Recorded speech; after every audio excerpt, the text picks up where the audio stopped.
All right, we are live. Sorry about the late start, everybody. Just had to make sure to post in a couple other places where I think people would get excited about it. Um, but yeah, so thanks for coming. Everybody loves large chests, number 9. Um, I'm really fucking excited about this because going back to back and getting this series back into a more reasonable schedule has always been something I've wanted to do. Um, book 9, or I'm sorry, book 8, might be my favorite since, like, I don't know. I really like, I really, really like it. It might be my favorite since number 2.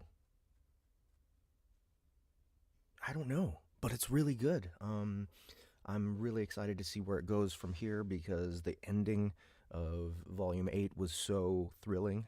I did not stream myself narrating that stuff, but I did finish it up, and it just left it on a great, like, on a peak basically.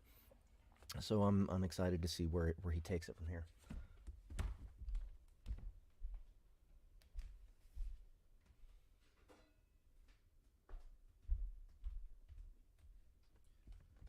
So before I get started, make sure to check out the cold reads for Volume 8 if you haven't already.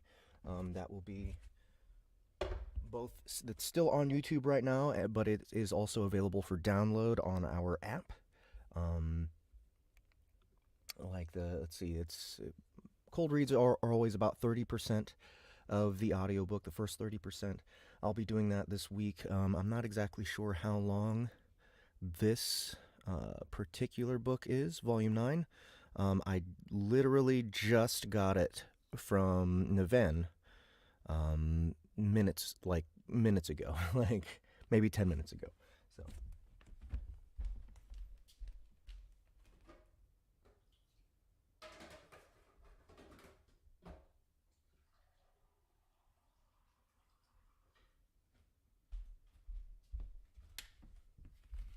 another thing before we get started, be sure to check out soundbooththeater.com. Be sure to check out our platform, our app.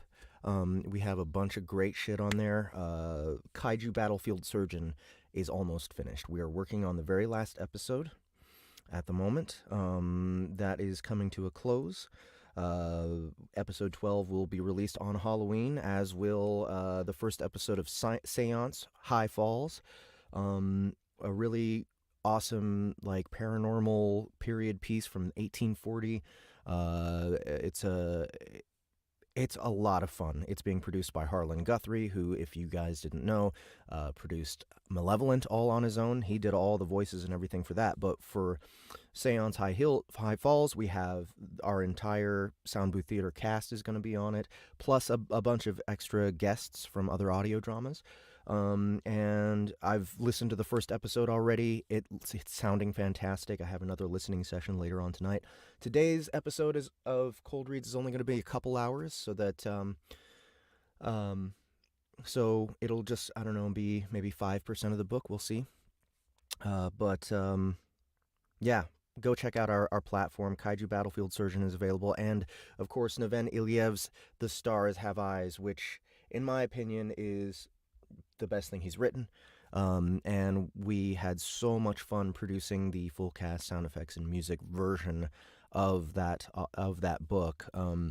It's 15 episodes, and the first episode is free if you want to give it a shot. If you haven't read the serial already on Royal Road, that's a great place to start. Just grab that first episode for free, listen to it. I promise you'll get hooked from there.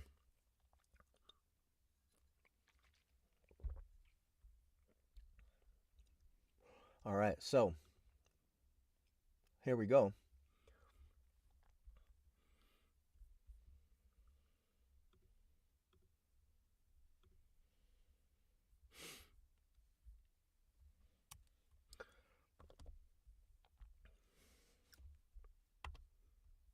All right, so, of course, we start off with a prologue.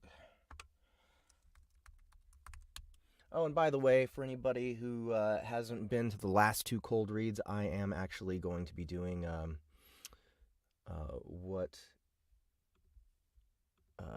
I'm going to be screen sharing, and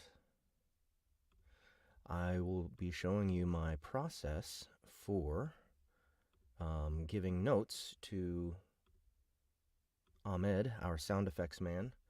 Let me get rid of this here. There we go. Now it's direct.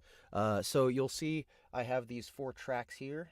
These are MIDI tracks, and I can create clips here, and then I can name them music, right?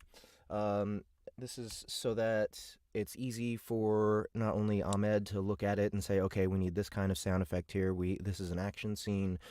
This is the kind of ambience we want through this scene. Or it's also informing Aaron, our lead composer, that we need music as well. And, you know, he will actually go in there, look at just the specific section that we have highlighted, hopefully with sound effects first, and then he will score it according to what he thinks it's needed. Volume 8 has a lot of new music. I'm actually incredibly excited for that. And the thing about our platform is very soon we're going to have the ability to distribute music, and it'll be clearly marked as music, and it'll be easy to access. You can just you'll basically be able to go to the series you want the soundtrack from, and it'll be right there listed, and you'll be able to purchase the soundtrack and listen to all of it. Everybody Loves Large Chests we've accumulated a lot of music for it. Stars Have Eyes, we've accumulated a lot of music for it. Kaiju, this is something I'm really excited about, because finally people will be able to listen to it on its own.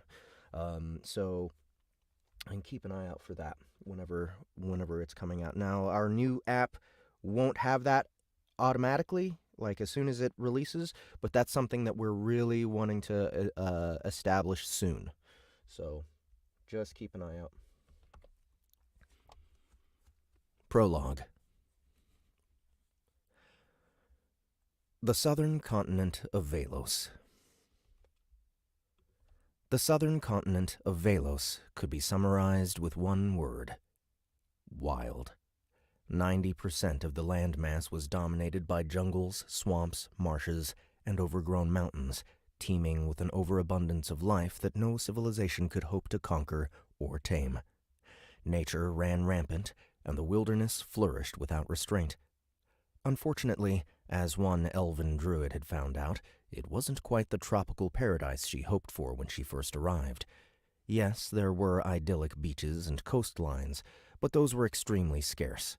More importantly, they were very far away from the southeastern jungle she was wading through. Wild would certainly describe the woman's stay in Velos thus far, though there were 3 more words that came to mind. An elven druid. Opia. Okay. Oops. We have an extra track here for no reason. Let's get rid of that.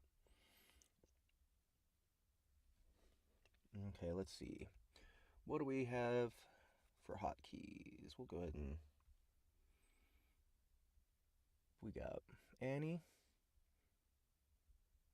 and Lori, and Dory.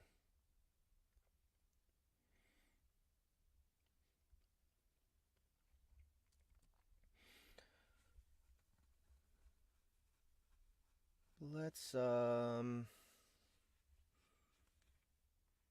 not sure who to give this to, so I'm just going to give it... I'll give it to Lori for now. Fuck, it's hot!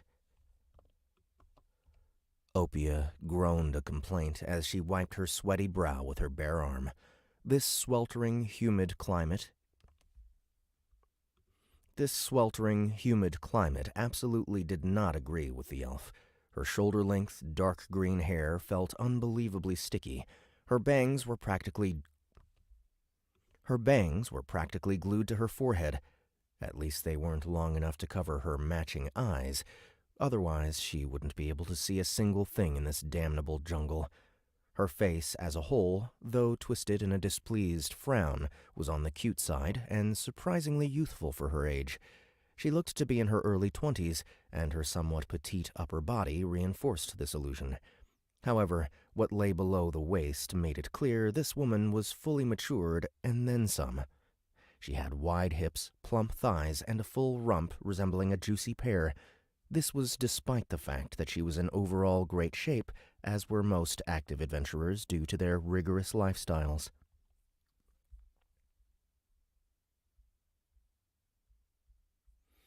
Sorry guys, I just wanted to make sure of something. Let's see, I forgot to check my audio. Yes, good. All right, it's Scarlet. Let's go ahead and I need to switch also to Loopback. Loopback is on. Let's turn off Microsoft Teams there. Let's turn off Google Chrome.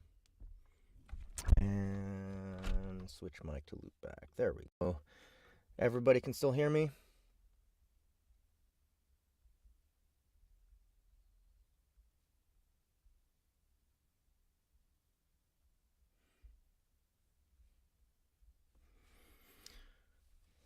Can everybody still hear me? Just making sure, just making sure.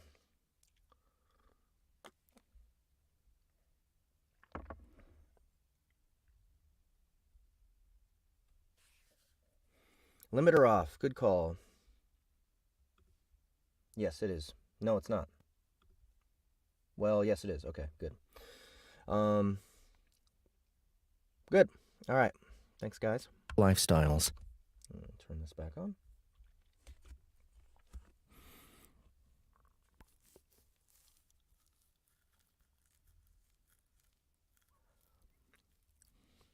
Rigorous lifestyles. Rigorous lifestyles. There it is.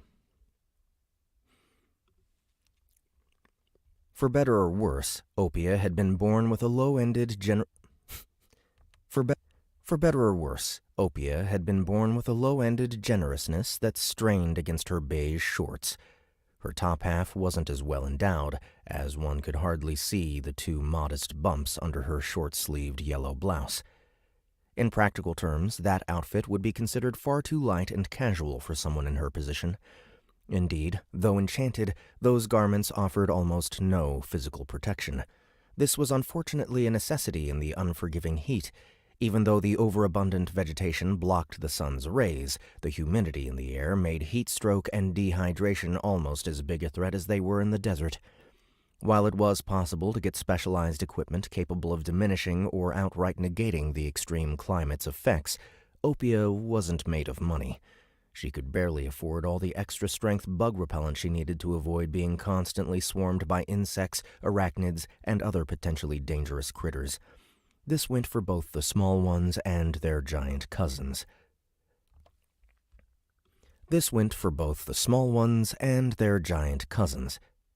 Then again, one could argue that the thing keeping her safe from those vermin was actually the Hydra hatchling she was riding. Though it was far from fully grown, this quadruped reptile was already larger than a horse, allowing its owner to ride its wide back with no issue. Well, other than the lack of a saddle. The beast's rough green scales were hardly the most comfortable, and the shocks it sent through her body with every step were enough to make her generous behind jiggle constantly. Her cheeks were definitely going to be sore later, but she couldn't do anything about it. After all, she had only met the creature less than an hour ago. She immobilized it with her druid magic and used her monster tamer skills to domesticate it. It was a bit tricky bringing the monster under her control since it had 3 snake-like heads, a number that would increase up to 9 as it grew older and larger. The Hydra, which she named Spittles, would need a lot more training before it was completely subservient. For the moment, it was only obedient enough to let her ride it without raising much of a fuss. That wasn't why Opia had tamed the beast, though. while large enough to trample any rampant vegetation and proceed through the thick undergrowth with little difficulty. Using it as a means of transportation was simply an added bonus. In reality, the druid had made Spittles her pet because she thought it looked adorable. It was an unpopular opinion, as this jungle's hydras looked as hideous as they were vicious by normal people's.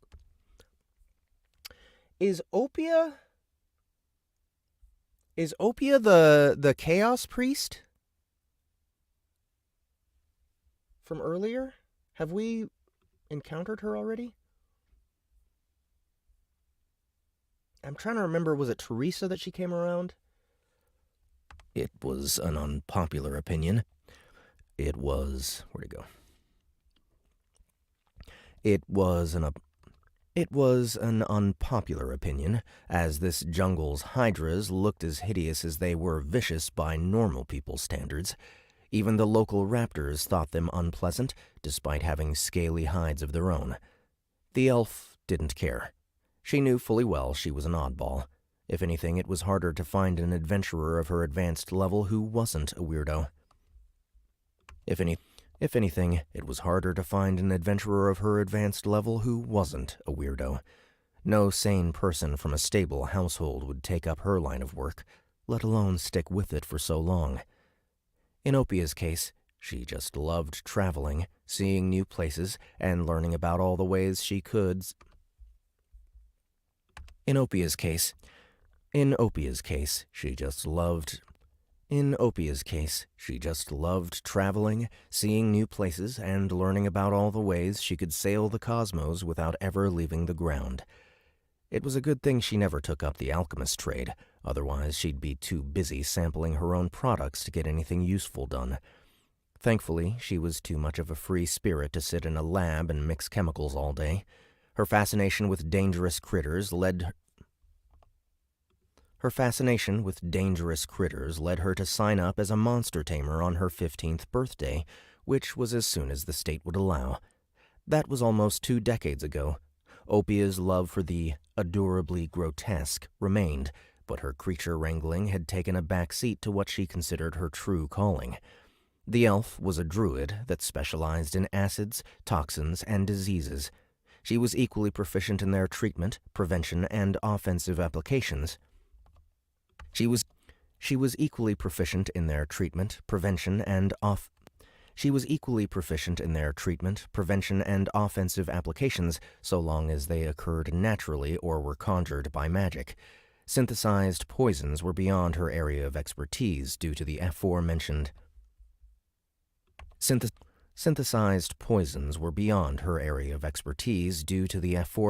unwillingness to do lab work or reading. Any toxicology knowledge she had was obtained firsthand through field experiments. Okay, maybe putting it that way was a bit misleading, but smoked any grass or weed that would burn didn't look good on a resume. Neither would got bitten on purpose to see if basilisk venom can get me high. Regardless of her questionable motives and general aversion to sobriety, those experiences turned Opia into who she was today. Her skill and knowledge as the world's foremost venomancer, as she liked to call herself, was the real deal. This extended to her affinity for handling toxic creatures, of which her new pet was a prime example.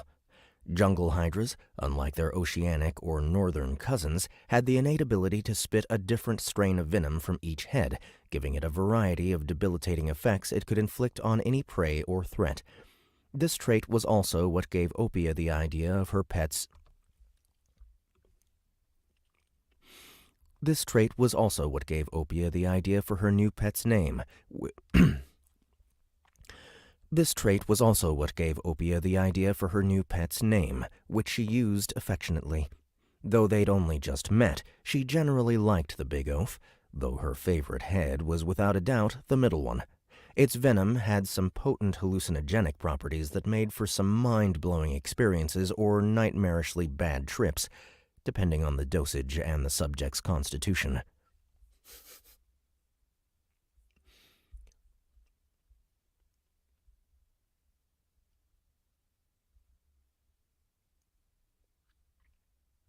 Gotcha.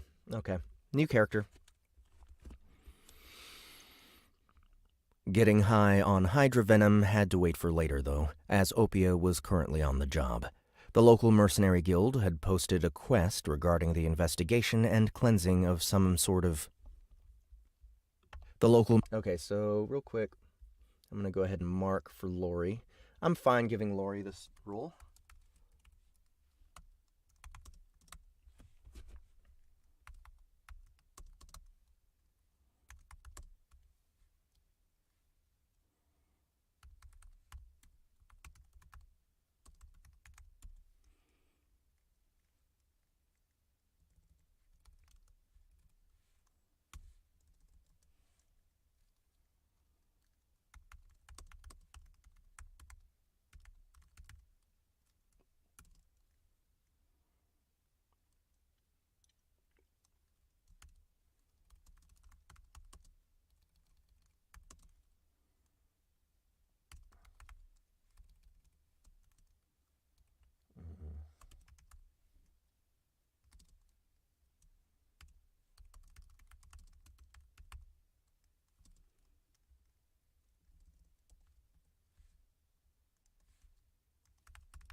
Of some sort of...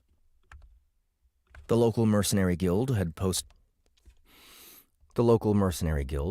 a quest regarding the investigation and cleansing of some sort of degenerative disease in this area. It was just the sort of work the druid liked to do. She had the fortune of stumbling onto spittles on her way to the infected site, though taming the bugger came at a cost. The hungry tyke had killed and swallowed Opia's previous pet, Hubert the basilisk, before her monster tamer magic could subdue the Hydra. It was a bit of a shame, but the elf wouldn't lose any sleep over the dead lizard. In the end, it was a vicious monster kept in check by a number of mental shackles that it could potentially break free from. That was why Opia, like most reasonable tamers, made sure not to get overly attached to her pets. If anything, the elf had lucked out. Sure, all that time and effort she spent training Hubert were now irrelevant, but sacrificing the basilisk allowed her to capture a creature that was stronger, tougher, and, in her opinion, cuter. In the monster tamer community, this was known as trading up, and Opia had gotten the deal of a lifetime. In the monster tamer community... Alright, so right here is where I'm going to bring in the ambience. What I like to do with especially with audiobooks like this, with like Everybody Loves Large Chests, any like bigger, longer form audiobook that we want to put sound effects on. And by the way, after Everybody Loves Large Chests and after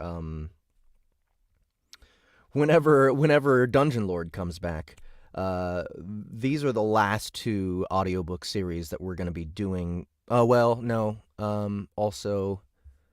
I'm not sure how much sound effects Irrelevant Jack has, but I know that Alchemy Online has a lot of sound effects. So that one we're going to keep doing. Basically, we're not going to disappoint anybody who's been following a series and who's used to having the good sound effects in it. But, like, after these series are over, we're not going to do any more, like, big sound effects and music stuff on our Audible releases. They're only going to be on our platform. So when it comes to Everybody Loves Large Chests, if there's, like, a lot of narration... I basically don't want there to be ambience. I don't want there to be music, right? Unless it's like an action scene. But this isn't an action scene. This is all exposition. This is all us learning who Opia is, learning about where she is, learning about her monster or whatever. So I didn't want to start the ambience until really she starts talking a lot and we actually have a scene happening. So that's why I'm starting the ambience this late. So what do we got here? We got jungle. Easy enough. deal of a lifetime.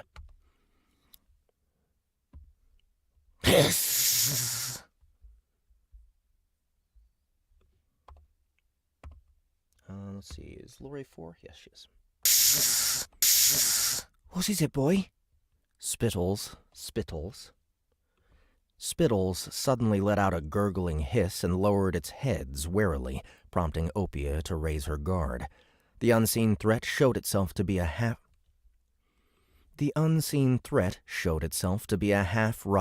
humanoid corpse which ran out of the thick foliage while screaming its lungs off.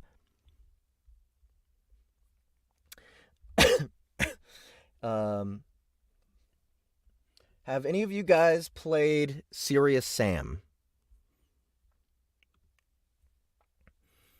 Because I'm like having the vision of, if you have, there's this one mob that has bombs for hands and no head, and it just however it screams, I don't know, but it just runs at you screaming until it gets to you and blows up or you kill it.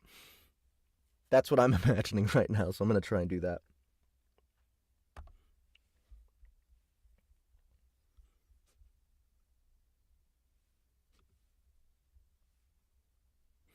Let's see.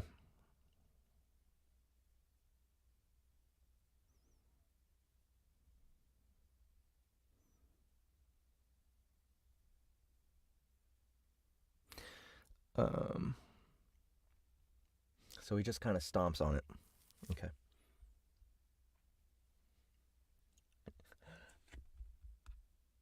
All right, so I'm going to start the screaming like let's see. Hold on. Its lungs off. So right here is when it's really going to reach a peak.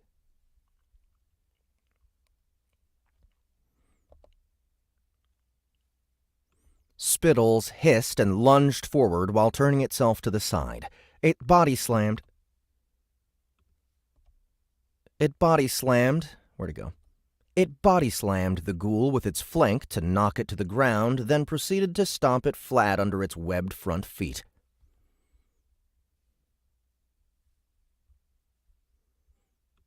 Itself to the side.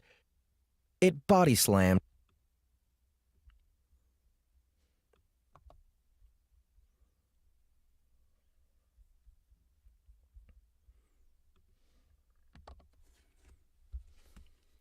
All right, let's see if I can do this.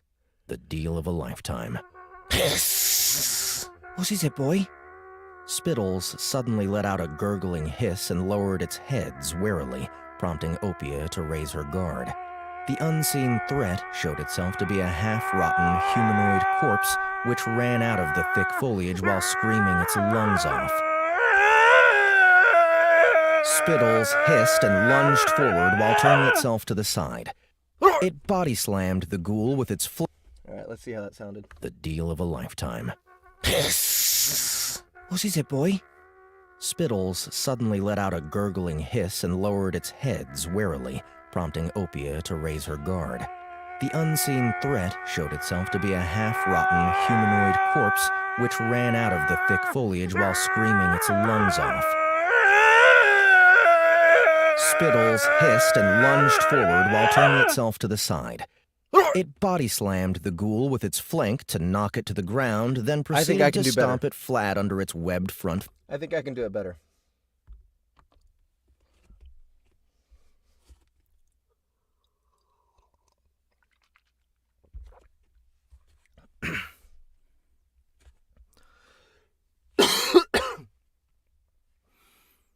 The deal of a lifetime. What is it, boy? Spittles suddenly let out a gurgling hiss and lowered its heads warily, prompting Opia to raise her guard.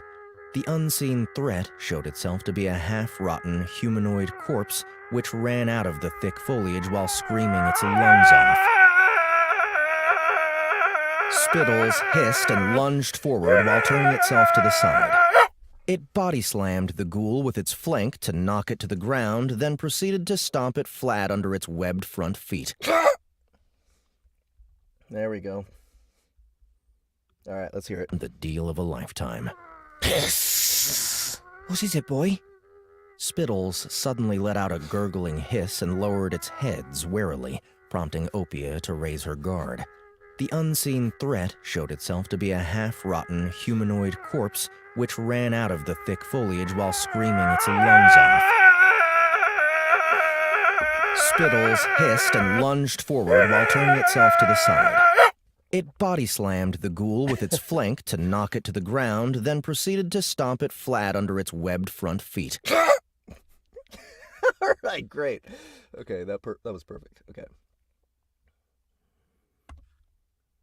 Okay, so from here, Spittles hissed and lunged forward.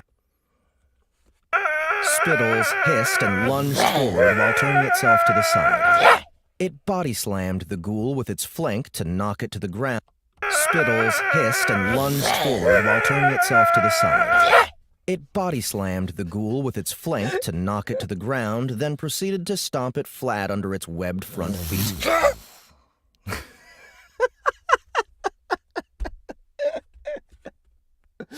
Oh man, that was great. Okay.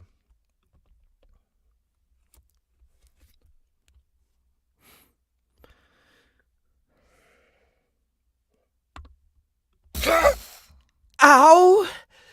Damn. I really need to get you a saddle.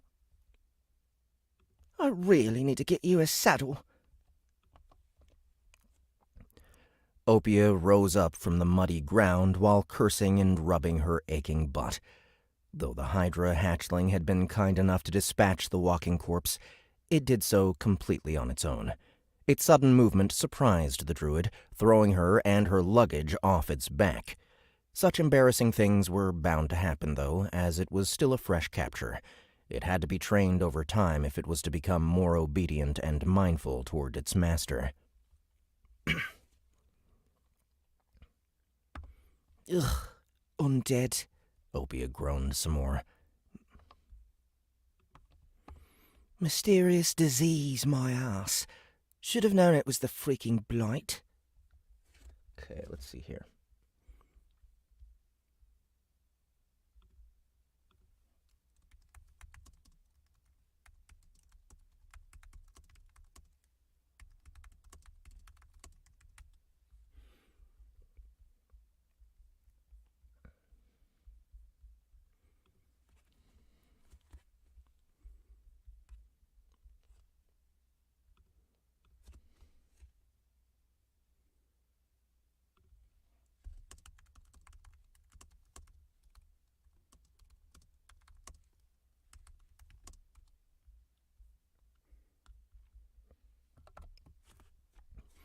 The elf picked up her backpack and intricately carved staff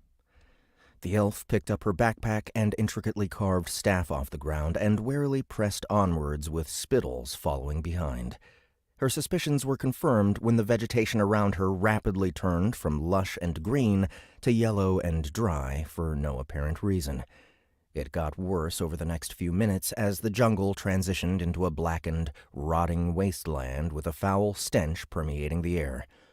Just as that ghoul's presence suggested, the plague of undeath known as blight had a heavy presence here. Opia's skills and high endurance were keeping her from suffering any adverse effects, but she knew the symptoms. I'm sorry, I'm still laughing about the fucking screaming undead guy.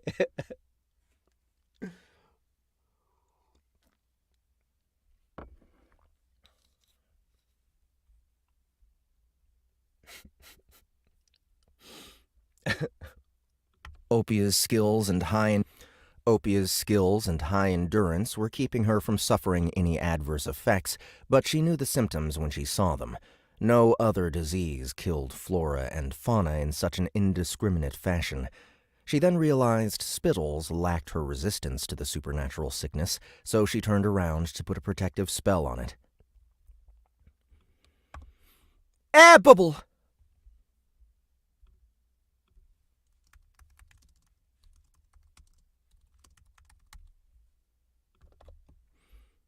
Okay. I forgot to mark this stuff. Let's see here.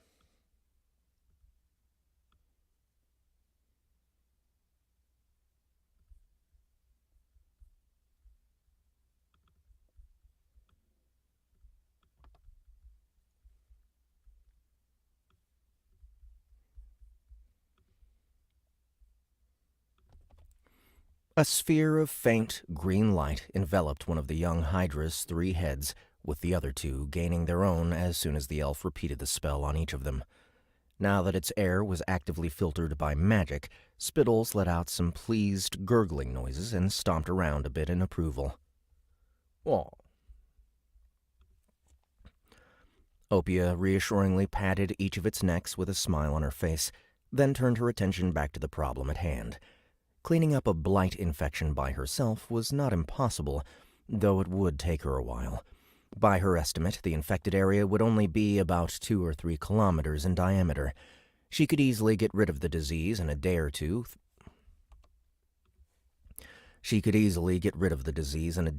Through constant application of air, water, and soil purification spells. Her scourge inoculation skill would also make her restorative magic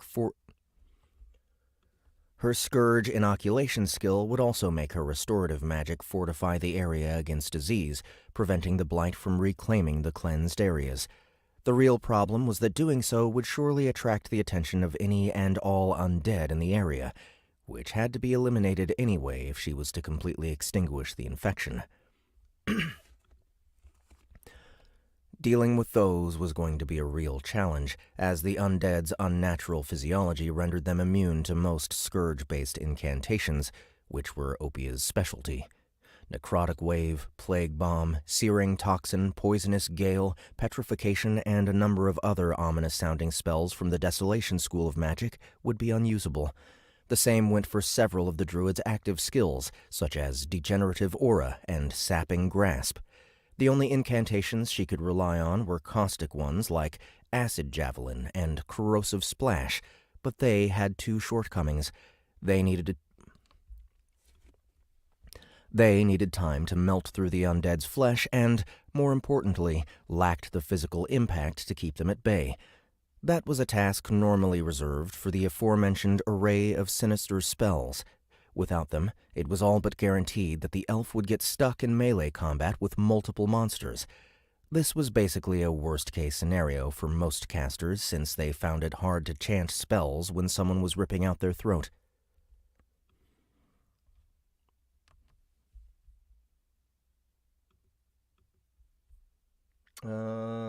Just reminded myself of something real quick. One sec.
When someone was ripping out their throat.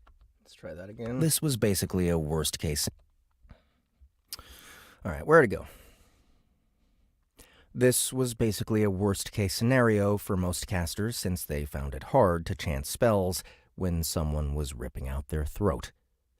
Most magic users thus had to rely on trusty companions for cover, and, thankfully for Opia, she had a Hydra-sized friend eager to do some corpse stomping.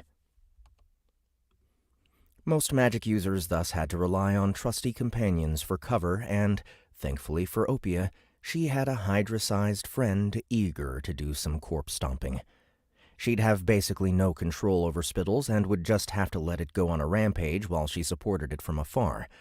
Not ideal, but better than going back to town and recruiting more mercs.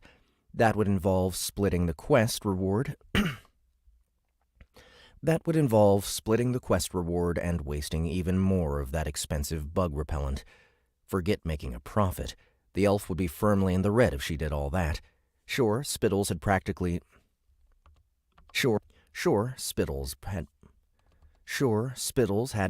no loyalty at the moment, and was liable to ignore her if she got flanked, but Opia was confident she could handle herself. She was a level 83 druid and level 42 monster tamer, which put her firmly ahead of the adventurer power curve. A rank up was well within reach for her, though at present her only concern was the blighted patch of jungle in front. In front of her? That's maybe what he meant?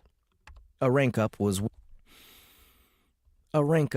well within reach for her, though at present her only concern was the blighted patch of jungle in front of her. While pondering if she could go through with it,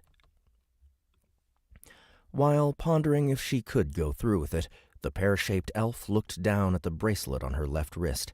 It had the appearance of a golden snake with tiny rubies for eyes, which had wrapped itself around her limb and bitten down on its own. It had the appearance of a golden snake with tiny rubies for eyes, which had wrapped itself around her limb and bitten down on its own tail. It was her good luck charm. Which also had the very handy property of tightening itself whenever it sensed its wearer was in danger. Admittedly, it hadn't done that when that ghoul showed up earlier, but that was because it had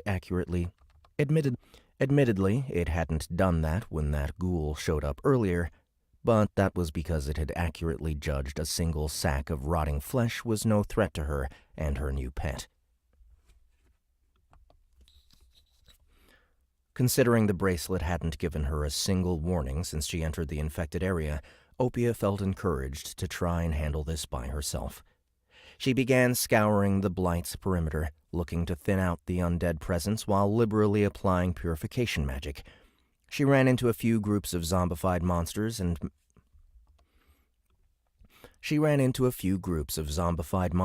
animals, mostly orcs, monkeys, and the occasional feline monstrosity, but they were nothing she and Spittles couldn't handle. The skirmishing was actually beneficial in training her new pet. Healing its wounds and curing its undead-inflicted afflictions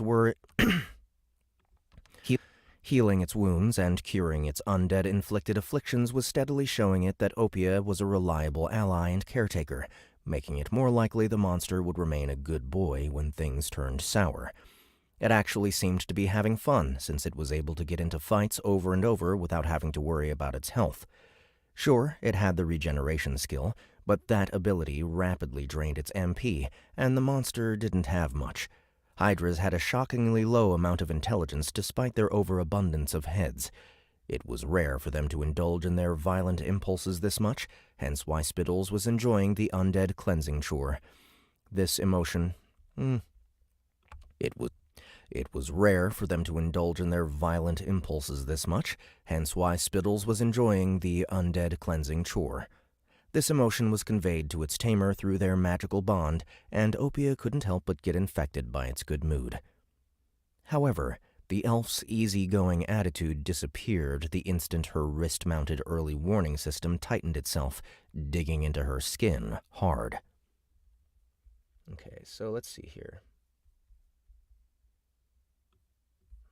Go ahead and kill the ambience about here.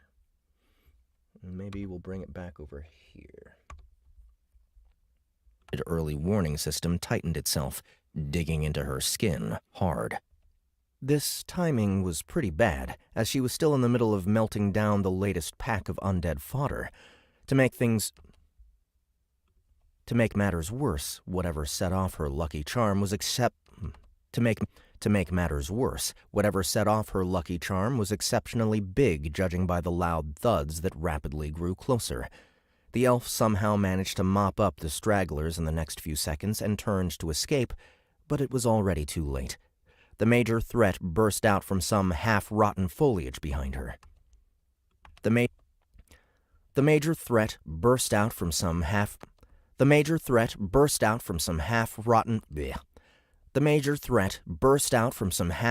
foliage behind her. It was an undead hydra, one that had been a fully grown adult before it died and was reanimated. Standing roughly 5 meters tall with 6 of its 9 heads still intact, it was a much more intimidating sight than Spittles. The youngling admitted that much by letting out an agitated-sounding gurgle and taking a few steps back. It would have already run for the hills if Opia's meddling wasn't suppressing the second half of its fight-or-flight instinct. Okay, so this emotion was conveyed to its tamer through their magical bond, and Opia couldn't help but get infected by its good mood. However, the elf's easygoing attitude disappeared in the middle of melting down the latest pack of undead fodder. To make matters worse, whatever set off digging into her skin hard. This timing was pretty bad, as she was still in the middle of melting down the latest pack of undead fodder. To make matters worse, whatever set off her lucky charm was exceptionally big, judging. The elf somehow managed to mop up this, but it was already too late. The major threat burst out from some half-rotten foliage behind her. It was an undead hydra. Okay, so I'm going to move this a little bit. And we'll do a few layers here. So I have an efforts group here. I'll just use this for the... How many heads does it have?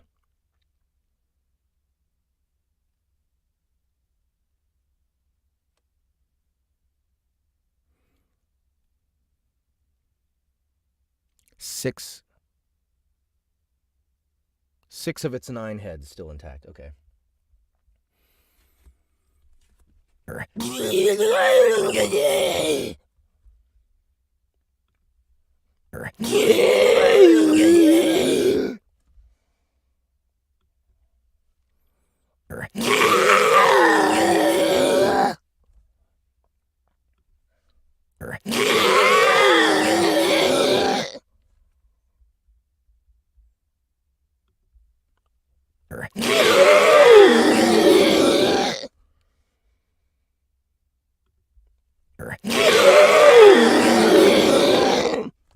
we go.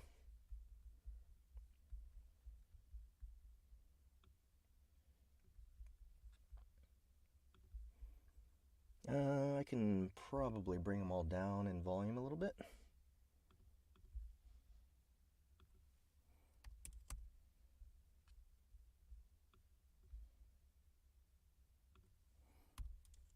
I think this is a good spot for an action scene. We don't usually get action scenes in the prologue, so this is kind of cool. So basically, when I just add an action scene clip, Ahmed knows to just listen to what's going on and to add sound effects according to what the narration is giving us, because then it'll be like constant. It's not a very good use of time for me to be noting every little thing that needs sound effects, right? If he can just listen to it. It was an undead hydra, one that had been a fully grown adult before it died and was reanimated.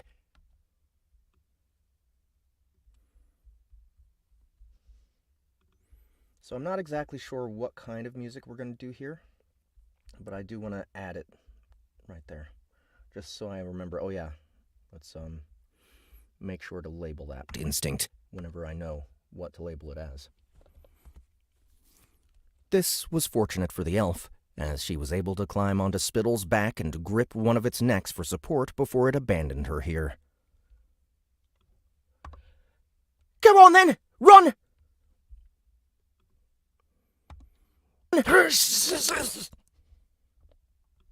Spittles didn't need to hear that instruction to know it needed to dash for its life, but it certainly helped put some spring in its step. It fled in an extremely undignified manner while its older, bigger, and deader uncle gave chase while letting out a constant, rumbling growl.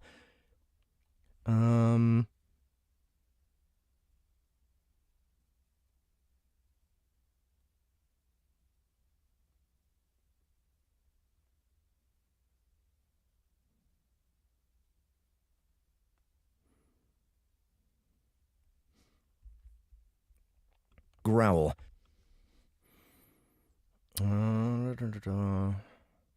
Is it saying that Spittles is growling, or that the undead thing is growling?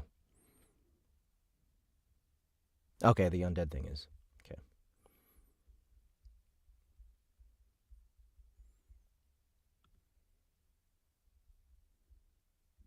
Oops. No. Wrong button. Here we go. Go on then! Run! Spittles didn't need to hear that instruction to know it needed to dash for its life, but it certainly helped put some spring in its step. It fled in an extremely undignified manner while its older, bigger, and deader uncle gave chase while letting out a constant, rumbling growl. Go on then! For its life, but it certainly helped put some spring in its step. It fled in an extremely undignified manner while its older, bigger, and deader uncle gave chase while letting out a constant, rumbling growl. Okay, so I think Ahmed will be able to use that stuff as much as he needs to. Oops. Can just kind of repeat all that. Rumbling growl.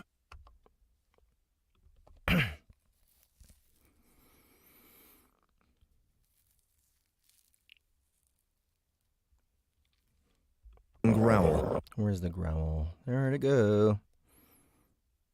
There it is. It was immediately apparent Spittles wouldn't win this race, even though the part-time monster tamer's logistical legwork skill improved her Even though the part-time monster tamer's logistical legwork skill improved her pet's ability to cross rough terrain, their pursuer's much wider stride allowed it to steadily gain on them. It was bound to catch them before long. Even without considering the undead's tireless nature.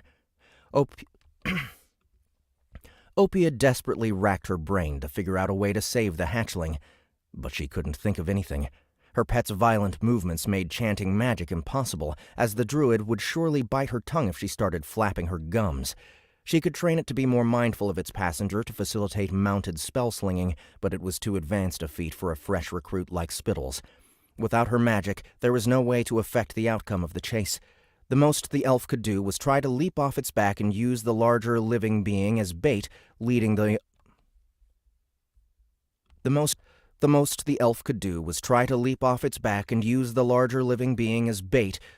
undead abomination away from her in order to save her own skin. It was regrettable she wouldn't get to keep Spittles, but staying alive was more important than getting high on hydra venom. The elf was about to make her move when she suddenly saw a person-shaped blur run right past her and Spittles in the opposite direction. She was about to yell at the stranger to get away, but her voice got stuck in her throat when she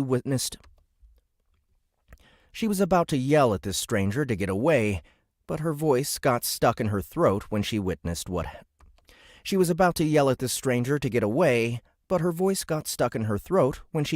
what transpired next.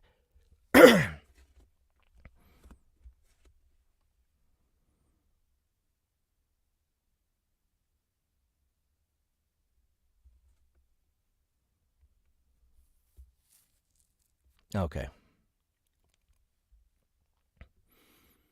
Scrunch!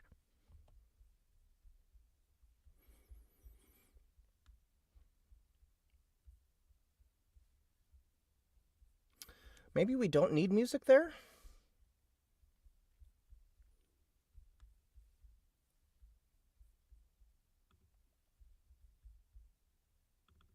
Go ahead and mark this as a replace.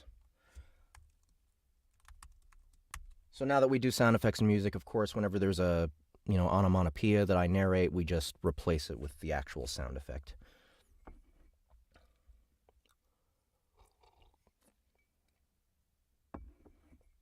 One head should just meow like a cat. That would be hilarious.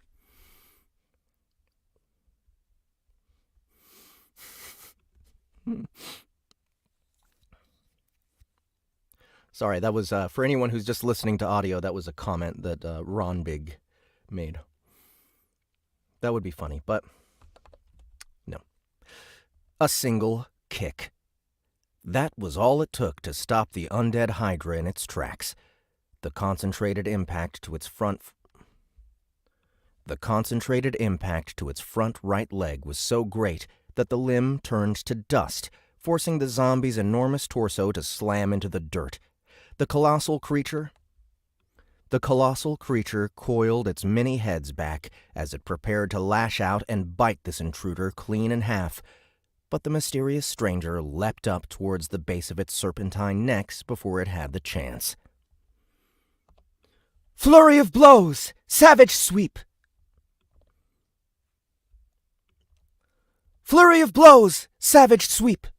Flurry of blows! Savage sweep! With a voice far too quiet for Opia to hear, she unleashed a kick-based martial art while in the air. Her right leg was coated in a red light and swung horizontally in a wide arc, cleanly cutting through one of the Hydra's necks as if it were a greatsword. Her entire body continued to spin, allowing her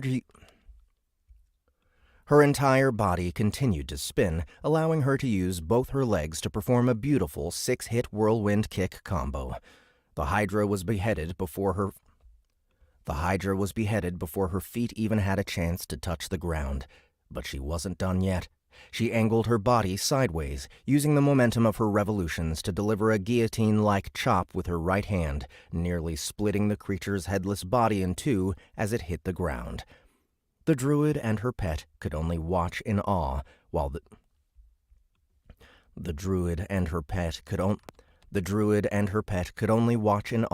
this transpired and found themselves unable to avert their eyes now that it was over. The woman turned away from her slaughtered prey and towards her audience, allowing Opia to get a good clean look at her. At a glance, the black-haired human looked gravely wounded. Her left arm was missing at the shoulder, and most of her face and otherwise bare torso were wrapped in off-white bandages stained with mud and grime. Though she looked heavily injured and was missing a limb, those moves made it impossible to believe her condition was anything less than perfect. Upon closer inspection, it became evident her bandages weren't dressing wounds, but concealing some horrible burn scars. Upon closer inspection, it became evident her bandages weren't dressing wounds, but concealing some horrible burn scars. Her piercing yellow eyes were full of vitality, and her expression was so stoic and unflinching that it seemed she could deflect a meteorite with her face. Or any other part of her impeccably toned body, for that matter. Regardless of this woman's actual resistance to flaming boulders, the elf felt incredibly fortunate that she happened to be nearby. Opia might, of course, think differently if she knew just what kind of far-reaching consequences this Opia might, of course, think differently if she knew just what kind of far-reaching consequences this seemingly random encounter would have. All right, cool. So, slaughtered prey and towards her. With a voice far too quiet for Opia to hear, she unleashed a kick-based... Oops. Nope. All right, so this music is going to be, of course, I think you all know who that was. Zone.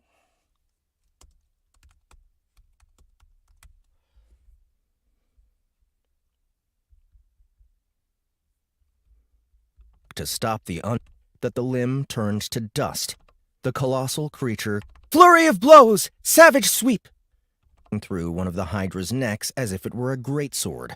Her entire body continued to spin, allowing her to use both her legs, a guillotine-like chop with her right hand, nearly splitting the creature's headless body in two as it hit the ground. The druid and her pet could only watch in awe while this transpired and found themselves unable to avert their eyes now that it was over.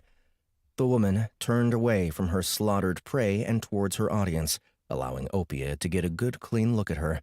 There we go, and then start it back up.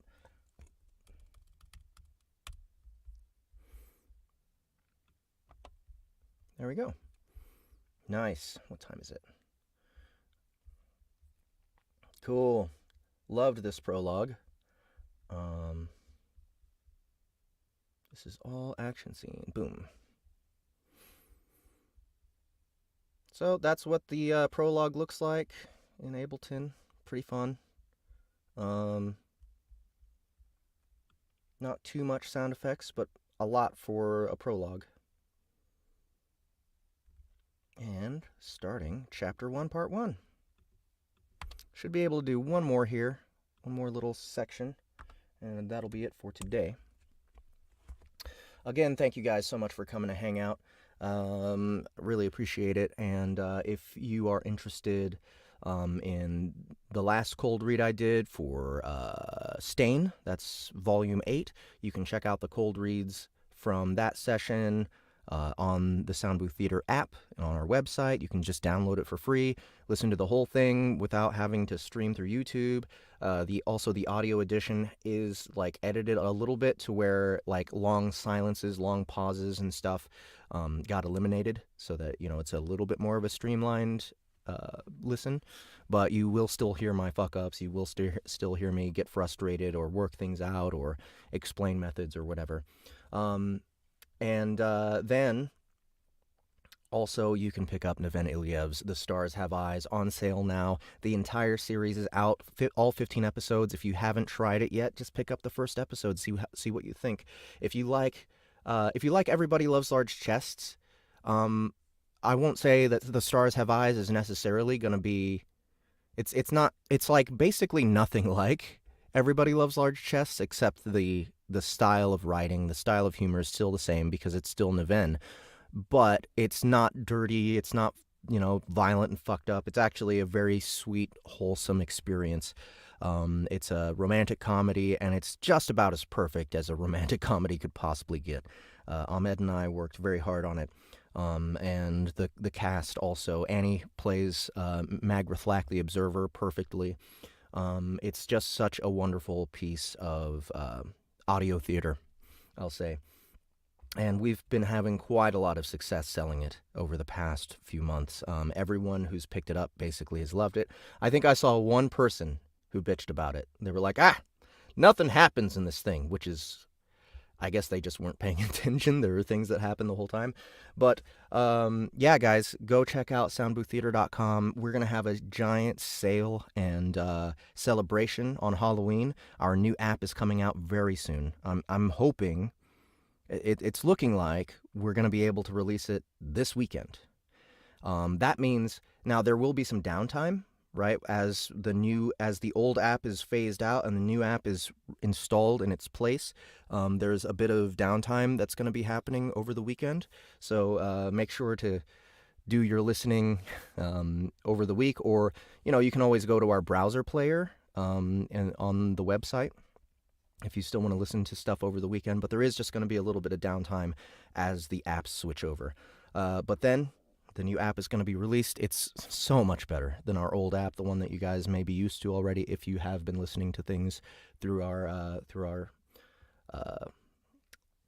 market. But yes, please do go check that out. Go check out Kaiju Battlefield Surgeon. It's another incredible show that we've produced by Matt Dinneman, the author of Dungeon Crawler Carl. And of course, you can find the Wonder Crawl by on its own, our first piece of actual music that's on the app, that we will be reformatting it for when it's time to incorporate the music aspect of our app. But Wonder Crawl's on there, and also Quoth the Donut. Both of those are free downloads, and they're really fun. But anyway, on to Chapter 1.1. Soundbooththeater.com, you guys. Sign up for our newsletter. Pick up our app.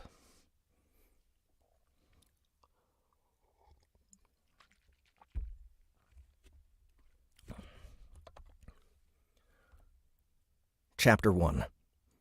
Tales of Life, Luck and Lemonade. A Tale of Loose Ends. The elf riding atop a hydra and the half-naked human who just beat one to a pulp stared intently at one another for a few speechless seconds. The one-armed woman then silently raised her hand and lowered her stance in what was unquestionably a fighting pose. The motion snapped Opia out of her shock and helped her realize this stranger wasn't staring at her, but at Spittles. Given how the big oaf looked as if it was about to discharge an entire cathedral's worth of bricks from its bowels, it probably sensed an immense amount of hostility. "Hold on!" she screamed, putting herself between the two monsters. "I'm a tamer. This guy's with me." The woman took a long, hard look at the hydra hatchling and its trio of vigorously nodding heads before relaxing her stance, much to the others' relief. She turned around and started walking off, but Opia wasn't about to let this golden goose slip away so easily.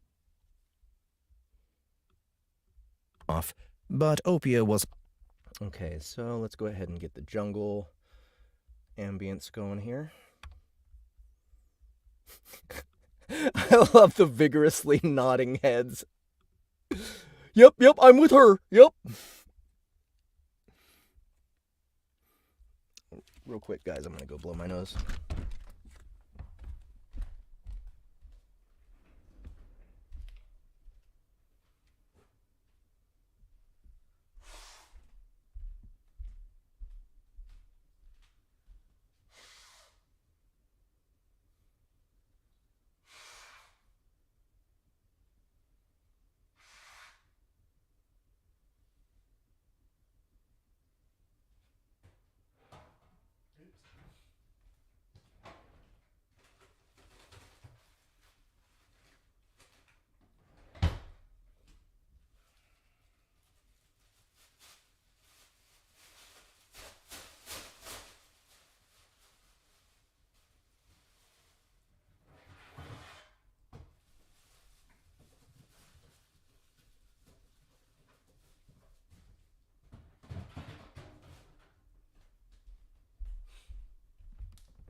This golden goose slip away so easily.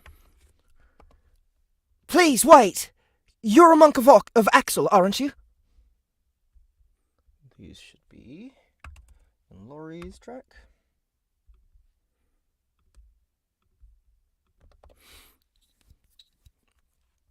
Her job was fairly obvious, considering she utterly demolished an undead beast the size of a house with just her hands and feet.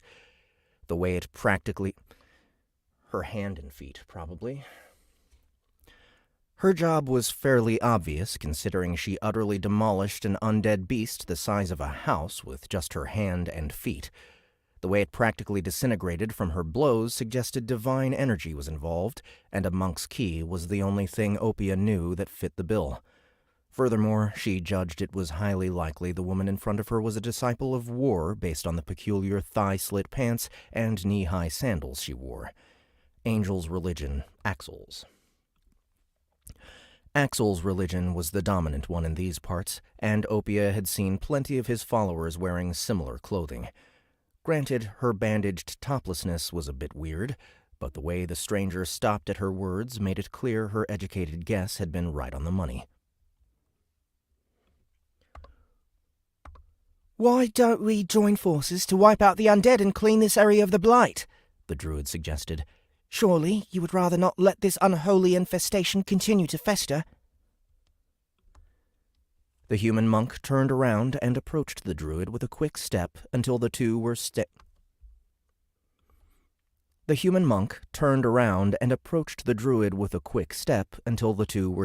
face to face. "Why are you here?"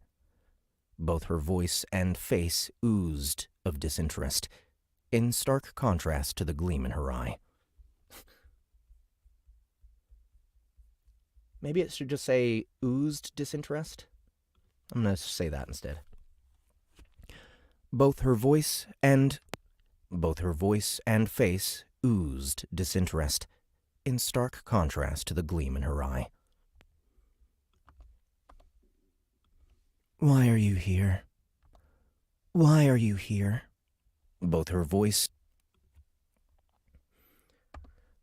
Like I was saying, I was hired to clean up some unknown disease, but I didn't know I'd be dealing with the undead until I got here. I got in over my head and...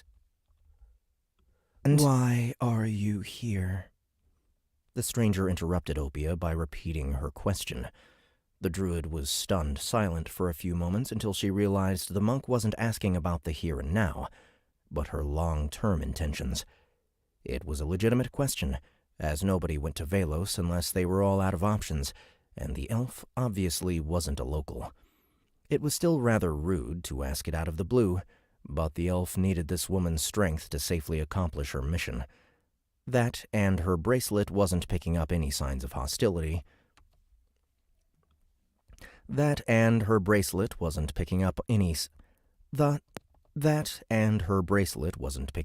signs of hostility, so she decided to play along. "Because I've had it with Attica. Nothing but self-righteous dickbags who think they know what's best for the commoners, which is apparently sending them off to die over imaginary lines on a map. The Republic, the Empire, the Kingdom, the Alliance. Fuck 'em. Fuck all of 'em." Opia couldn't stand living on the Western continent anymore. Having wandered most of her adult life, she had seen and grown disillusioned with all forms of organized government. While she stuck around the Ishigar Republic the longest, her opinion of the place plummeted when she was conscripted and forced to fight in the war against her will. Opia never dealt well with authority, so it was a good thing her unit didn't see much action. Otherwise, she might have melted her superior officer's face off.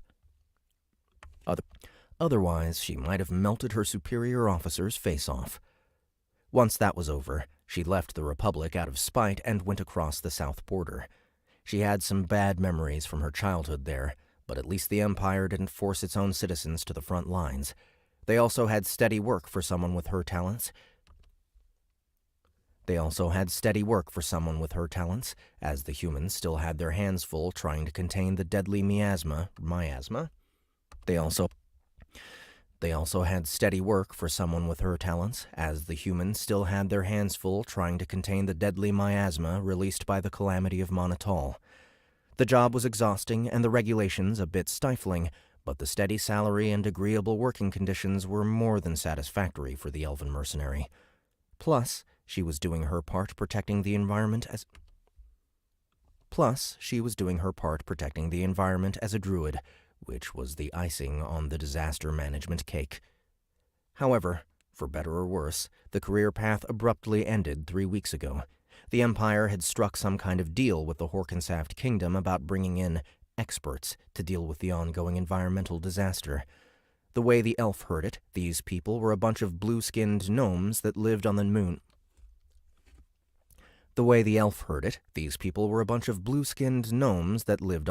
until a shiny metal lady helped them find their way down to Terrania. Opia must have been baked out of her skull that day, if that's how she remembered it.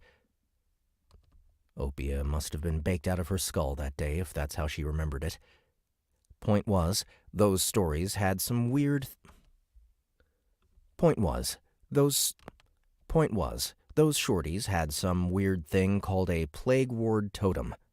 She'd never seen anything like those crystalline poles, but their ability to contain the calamity's leftover miasma was incredible.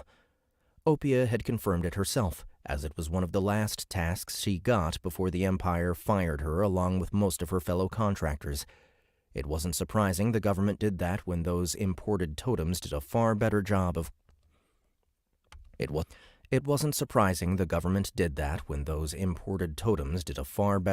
cleansing the land and air. The elf was fine with this development. She had a hunch that job wouldn't last, and it wasn't like she was fired because of a silly reason like bigotry or lack of funding. If anything, she was genuinely glad that the mess was finally being cleaned up. She was also able to save up a good deal of money, which she used She was also able to save up a good deal of money, which she used to finally fulfill her dream of moving to Velos. The tropical weather would take some getting used to, but the political climate was far more stable. The only civilization here was a whole lot of raptors who were too busy keeping the jungle and its monsters at bay to fight among themselves. It was a constant struggle that fostered a sense of acceptance and cooperation among the locals, wherein nobody hesitated to ask for help or offer it when it was requested. Opia had a feeling this monk would share that mentality. Yes, she was human, but her religious garb and utter indifference to the sweltering heat suggested she wasn't from overseas. Be right back. I forgot to put on my narration socks.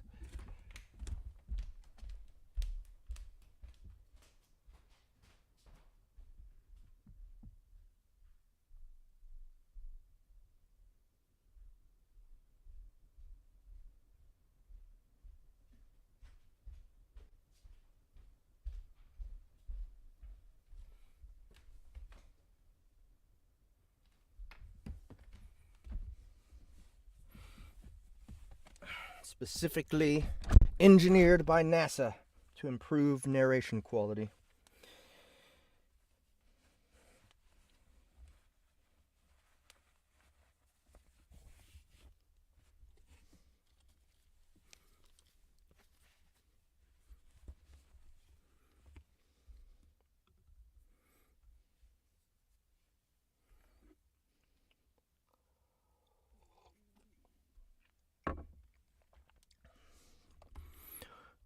Requesting permission to pet the Hydra.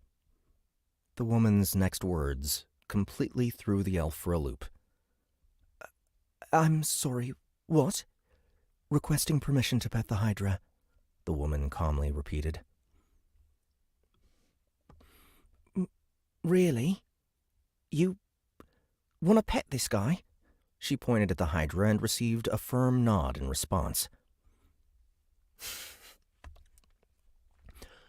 Affirmative. I've determined its cuteness acceptable. This weird monk had a peculiar way of speaking, but Opia wasn't about to turn her down because of that, especially since this was the first time she met someone that shared her tastes in critters. Sure? Come here, boy. She beckoned the Hydra over. Don't be afraid of the scary lady. She won't hurt us. The many-headed monster warily approached the black-haired woman.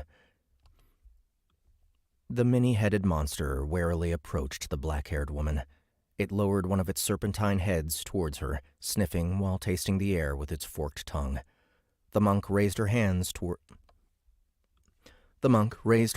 towards it, gently stroking it under the chin.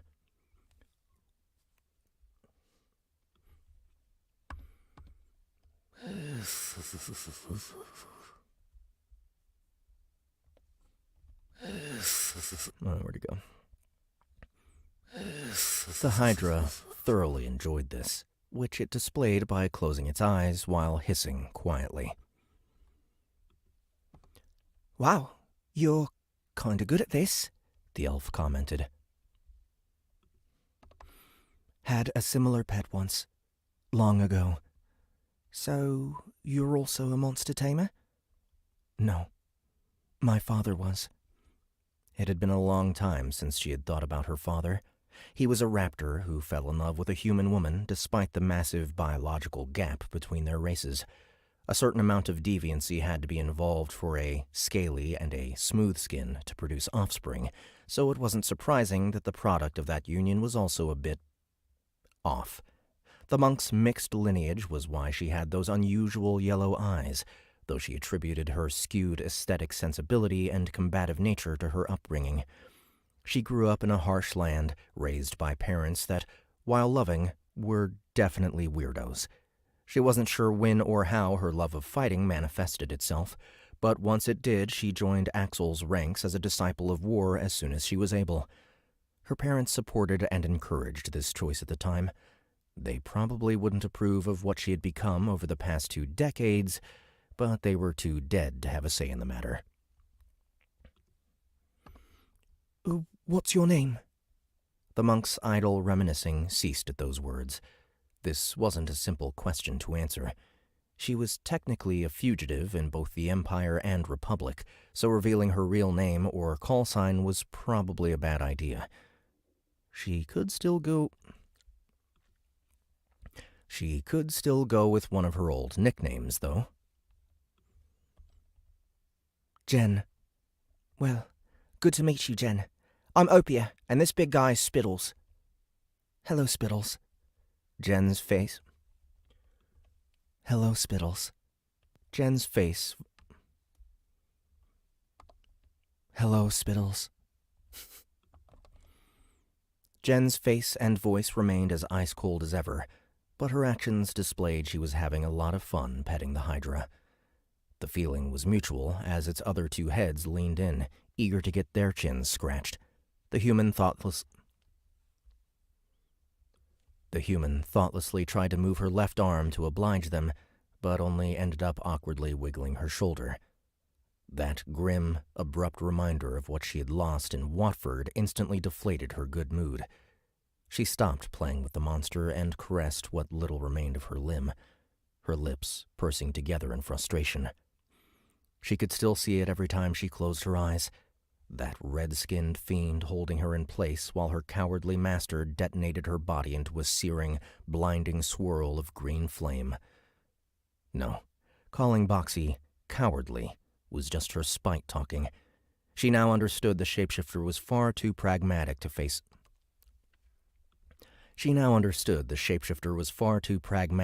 her face-to-face and one-on-one.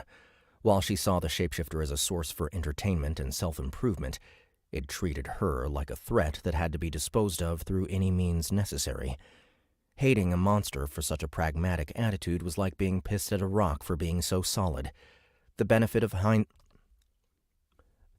hindsight allowed Jen to realize she only had herself to blame for how things played out in Watford. She was so focused on getting her desired duel that she did not consider the battlefield as a whole. It was a bad habit that Edward often said would be the death of him. Jen didn't know for sure, but she had a feeling her boss was right. Her hubris would have gotten her killed as well. If not for her spirit guardian blocking a significant portion of the blast at the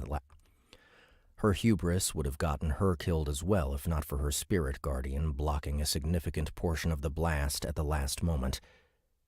However, the demonate spell still overwhelmed Zone's ultimate skill. It drained her ki.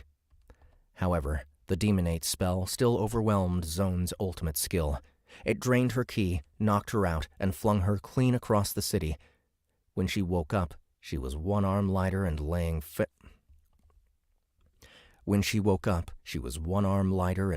face down in someone's living room with a monk-sized hole in the roof. The Demon King's blackout was in full swing by that point, though his Riftwalkers did not attack due to the pact between Mist and Weijon. Real quick, I want to make sure...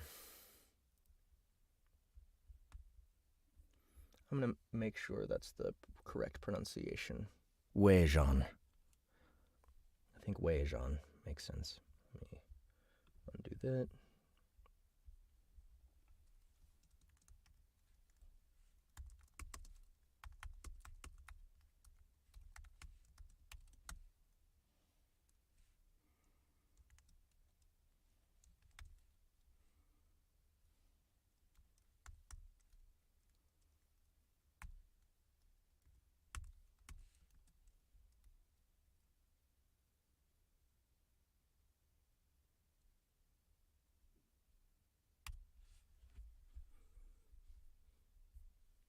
Weijon.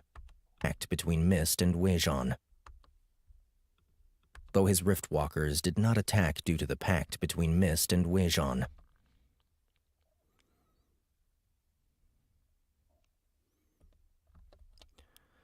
Though his Riftwalkers did not attack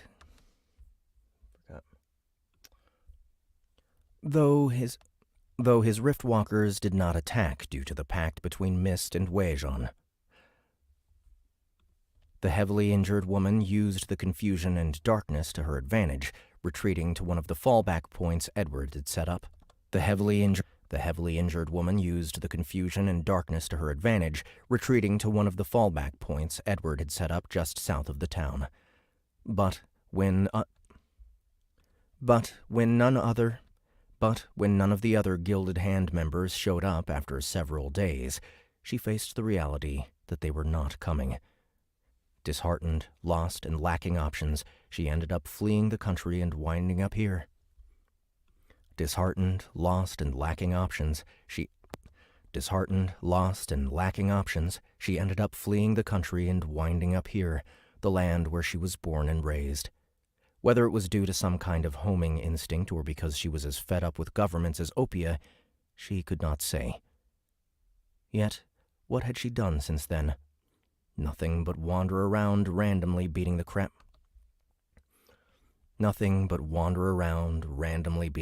out of monsters to vent her frustrations. Unlike this elf she coincidentally bumped into, Jen no longer felt she had a purpose in life. Perhaps the woman called Zone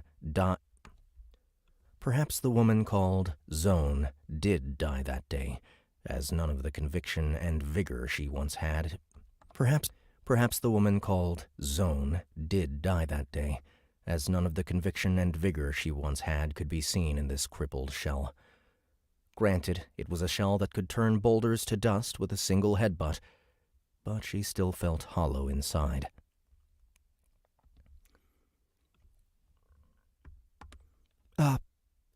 Are you okay, Jen? Opia asked with mild concern. You kinda spaced out for a moment there. Why do you care? Why wouldn't I? You got me out of a tight spot I walked onto by myself. What sort of heartless monster would ignore their benefactor in this situation? The kind words were loaded with disingenuous intentions. Jen might not have had a lie detector like her former boss, but she had seen... Jen might not have had a lie detector like her former boss, but she had been at Edward's side long enough to recognize when someone was peddling bullshit. She lashed out at the elf, grabbing her by the neck and forcing her to her knees while slowly choking the breath out of her.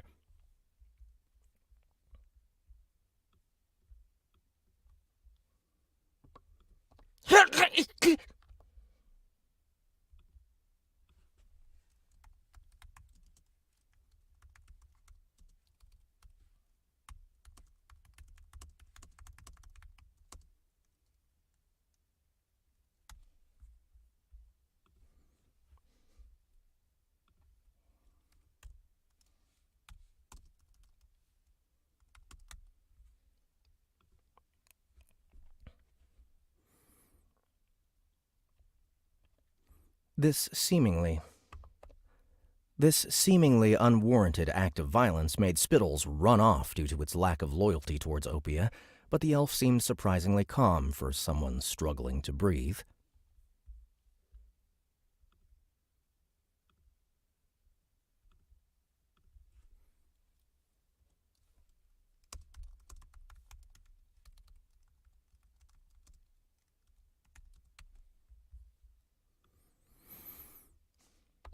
Why do you care?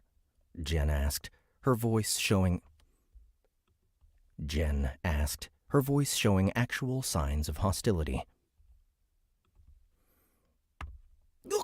Okay, I give... The druid barely squeezed out those words while patting the rock-hard fist clamped around her throat. The monk eased her grip just enough for the elf to catch her breath and speak freely, but she still The monk eased her grip just enough for the elf.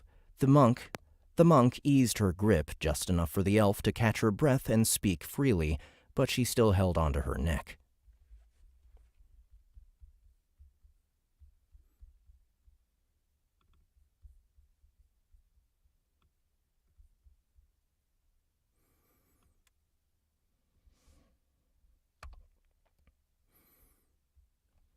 The rock-hard fist clamped around her throat.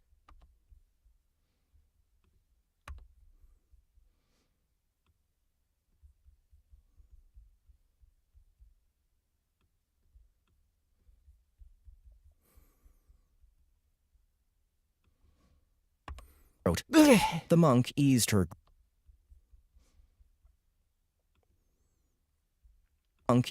grip just enough for the elf to catch her breath and speak freely, but she still held onto her neck.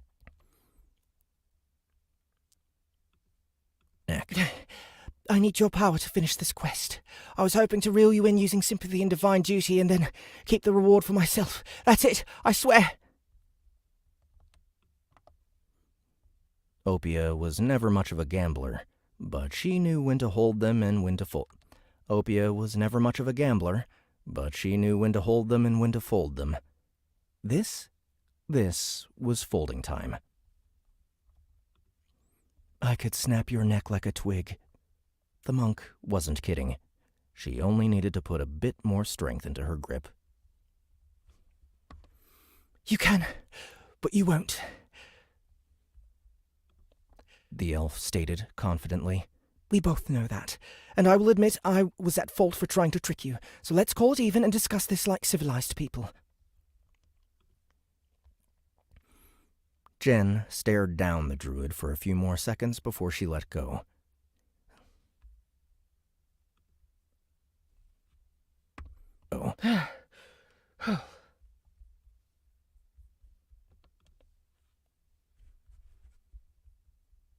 To her grip. You can, but you won't. Throat. The monk eased her grip.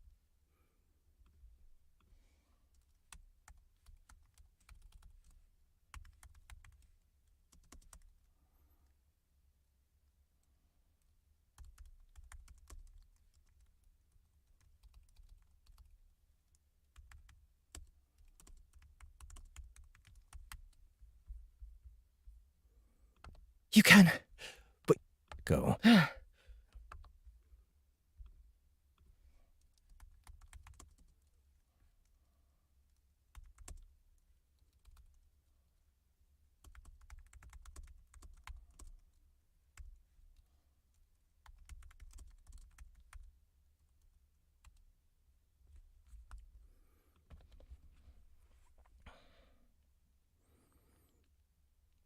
She didn't like the elf's deception attempt, but that was hardly reason enough to kill the woman. Far worse people had tried to goad her into doing Far worse people had tried to goad her into doing indescribably more terrible things, so this was hardly worth getting worked up over.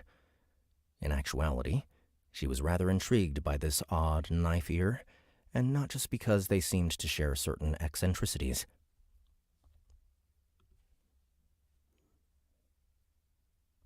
How did you know I was bluffing? The monk felt quite confident in her intimidation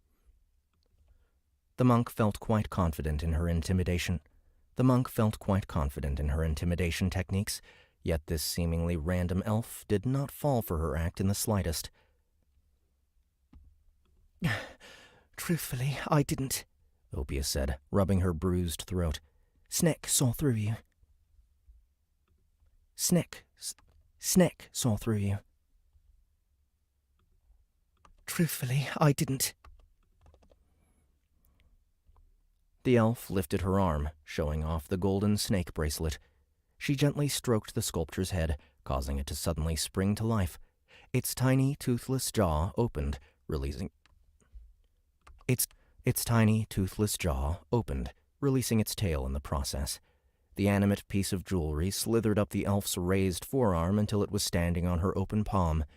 The shiny snake looked at the confused human with its beady red eyes, its tiny, forked tongue darting in and out of its mouth.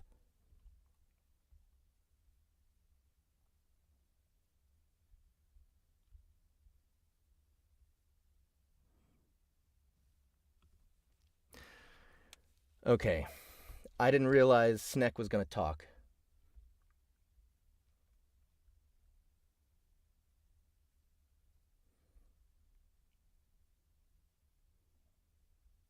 Robin Thrush says, I hope one day Sound Booth gets to re-narrate the Dragonlance Chronicles. That would be great. Okay. I would love to do that. Okay, Sneck.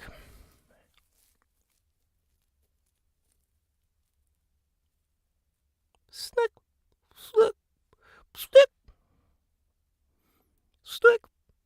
Snake, snake. Snake. Snake, snake, snake, snake. Snake, snake, snake, snake. Snake, snake, snake, snake. How about that?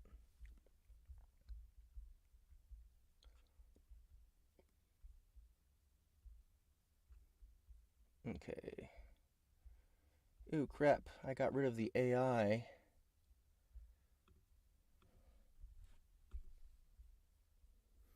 Do I have another chorus somewhere?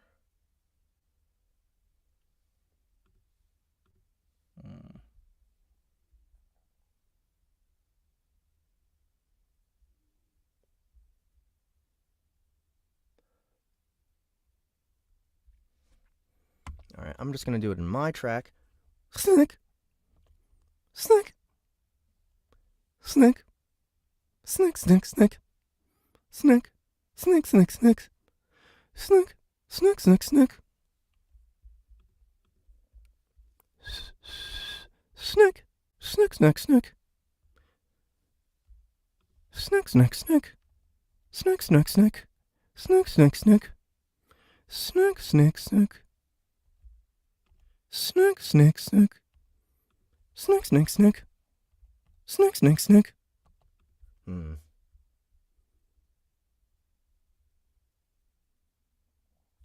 The narration is fucking terrible for Dragonlance. Snake. Snake. Snake. Snake, snake, snake.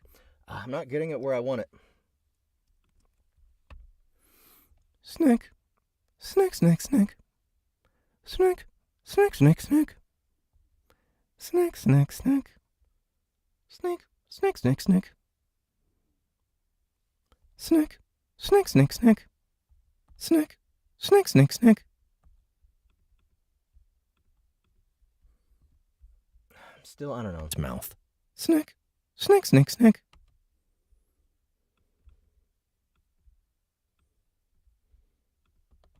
Snake. It let out in a tiny, whistling voice. Snake, snake, snake.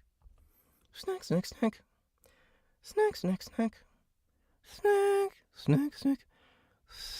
I'm not convinced. Snake, snake, snake. Snake.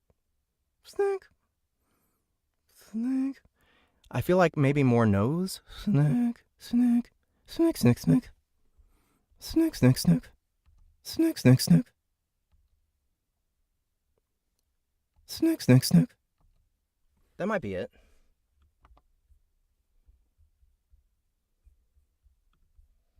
Snake. It let out in a tiny, whistling voice.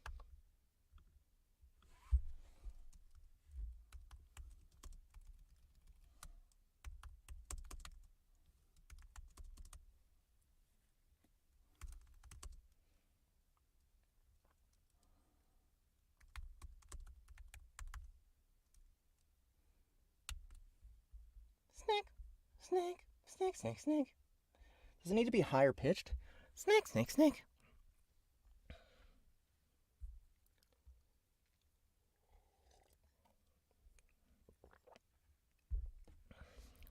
I don't think so. Snake, snake, snake, snake.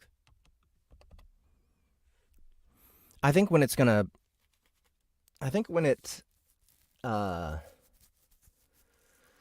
we add the chorus, it'll sound right. Let me try and do that right now. Be right back.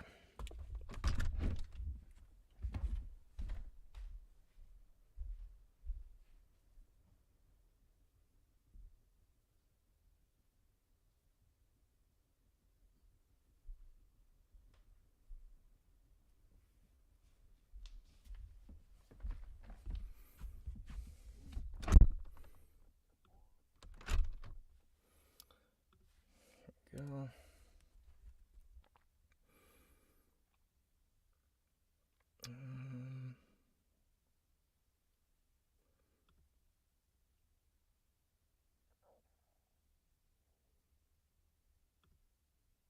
Where's my chorus? Where's my chorus? Here we go.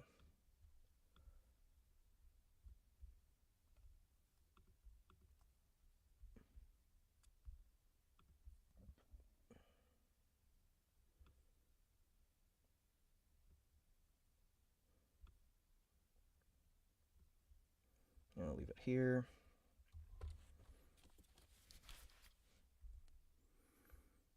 Let's wet it up. Get a little bit of feedback. Snack.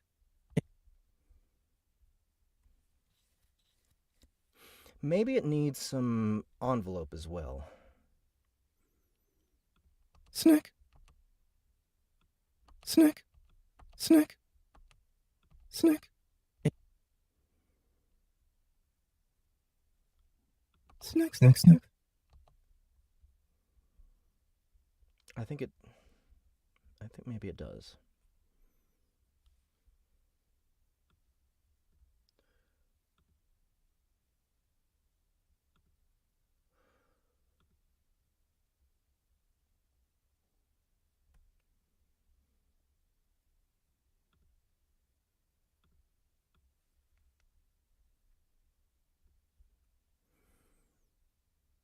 Let's envelope it first. Snack, snack, snack. Snack, snack, snack. Snack, snack, snack. Snack, snack, snack. Envelope follower? I don't think that's what I'm looking for.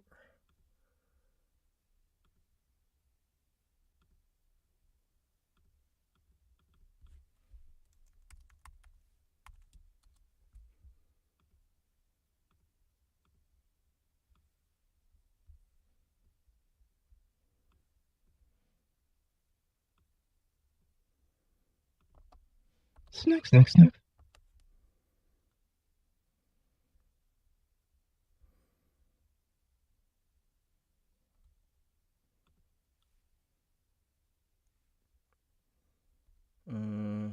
Snack, snack, snack.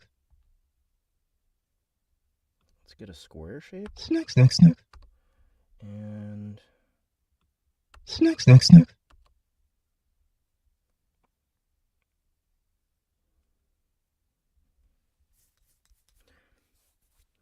maybe some distortion. Something's not quite hitting the way I want it to. Snack, snack, snack. Snack, snack, snack. Snack, snack, snack. Snack, snack, snack.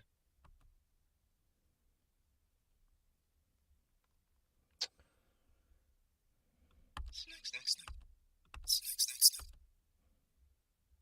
Snack, snack, snack. Quantize, maybe? Snack, snack, snack. Snack, snack, snack. Snack, snack, snack. Kind of like that.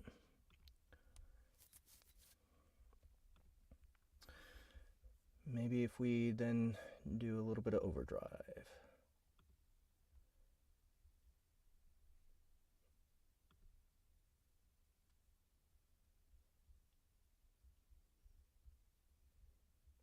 Where'd it go?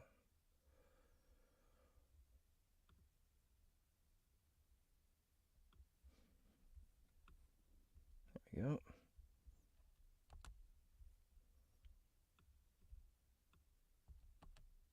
Snack, snack, snack.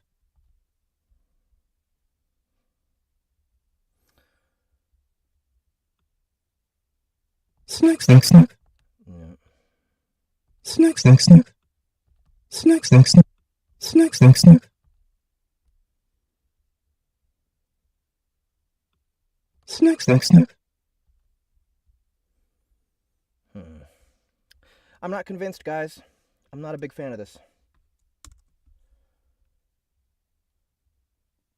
Call it snack for now, but I don't know if I like it.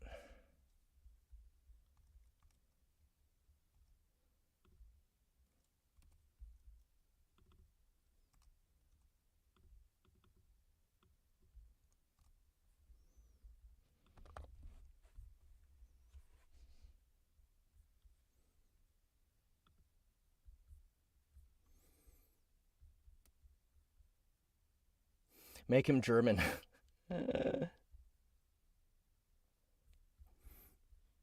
Snick, it let out in a tiny, whistling voice. Snick, snick, snick. Snack? Jen repeated, dumbly. Yeah, Snick. No idea what its real name is, but I don't know what else to call it. What is it? It's a house mimic. It's a house mimic I found several years ago. It's technically a monster, but it's perfectly harmless. Really smart and perceptive, too.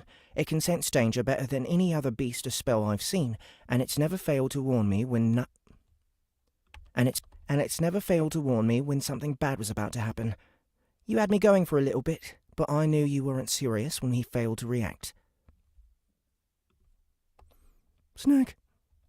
Snack. Snack. Snack. Snack. Snack. Snack. The living ornament nodded. The monk put out a lot of psychological pressure, but her methods were no match for one of Tol Sarath's children. The monk put out a lot of psychological pressure, but her methods were no match for one of Tol Sarath's children. Its uncanny perceptiveness and sharp wit were things the elven sage had built into it, and those gifts had kept it alive since. Sneck's creator originally intended to give the jeweled alarm system to his future spouse to keep them safe, so it was understandable he put his all into making it just right. Unfortunately, it was never able to fulfill its original purpose since Tol Sarath's significant other remained theoretical until his dying day. Requesting permission to touch it. Snack, snack. Snack, snack. Snack, snack. Snack, snack. Snack, snack. There we go. Snack, snack. Snick doesn't seem to mind, so go right ahead. The monk reached out with her only hand, intending to stroke the golden serpent with her index finger. The house mimic had other ideas, as it snapped its head upwards and playfully bit the tip of her finger. Its warm metal lips wrapped around the digit like some sort of ring, while its tongue poked at the woman's nail. I think it likes me. Though Jen's words were flat and emotionless, the corner of her lips lifted ever so slightly. Opia didn't know her well enough to catch the minute change, but she could still read the mood. She didn't mention that Sneck was actually trying to lick up the pieces of zombie hydra stuck under her fingernail since it loved to eat dead skin, among other things. The house mimic was adorable and useful, but the topic of its questionable diet was unsuited to polite conversation. What do you say, Jen? Partners? I'll split the reward 50-50. 70-30. I will be doing most of the killing. Just because the human was having a bit of an existential crisis didn't mean she was without goals. She still had to heal her arm, and the only way to do that completely was with a rejuvenation potion made from genuine hilt sap. Those got significantly more expensive and harder to find the further one got from the Republic, and Velos was as far away as one could get. Nuh-uh. 50-50. Opia stood her ground. Even if you can clear out the undead by yourself, the job is to purge the area of disease, in this case, blight, and call it a wild guess, but monks typically don't have any wide-scale cleansing magic, so I have to do that exhausting, bothersome work by myself. Besides, I'm the quest holder, and I have the sneaking suspicion you'd rather not have your name on any of the guild's logs. Snack. I'm not convinced at all about the Sneck voice. I think I can come up with something better. Nuh-uh. 50-50. Opia stood.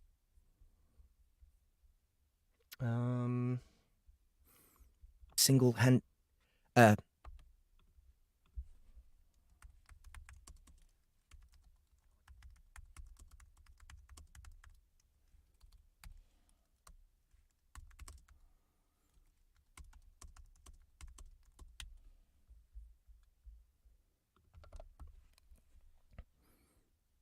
The house mimic abruptly let go of Jen's finger and coiled itself.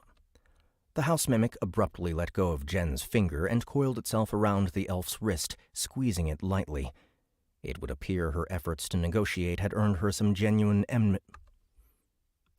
It would appear her efforts to negotiate had earned her some genuine enmity from the monk. They subsided quite quickly, but not because the human had given in to her demands. She had spotted something in the air far above and behind the elf. She drew the druid's attention to the flying object by silently pointing at it.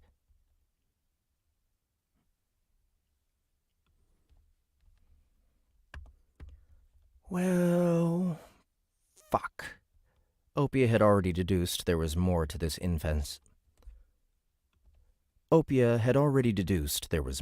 infestation than met the eye.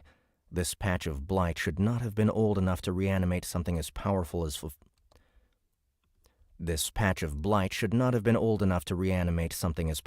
a fully grown hydra. At least, not unless some extremely powerful undead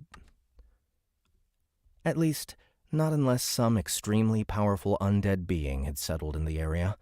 While she expected one to show up, she did not think it would be a dragon made out of bone. She was equally unprepared to find a person riding said undragon as it patrolled the skies.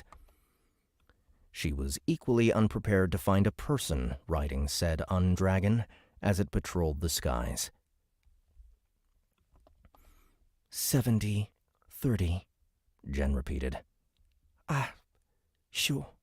Yeah, I think that's reasonable, provided you can actually kill that thing. Can you even get up there?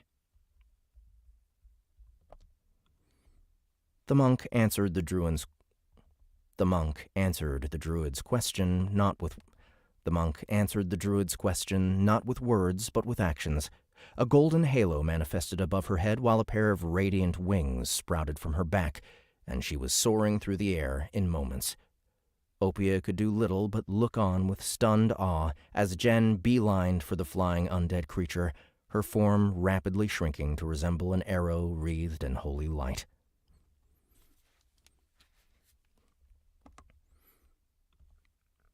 Hey, Snack. The house mimic lifted its head off the elf's wrist and looked at her questioningly. Snack? Did you know she was an angel? Snack? It nodded. You could have told me. Snack? Snack, snack. Snack, snack, snack, snack.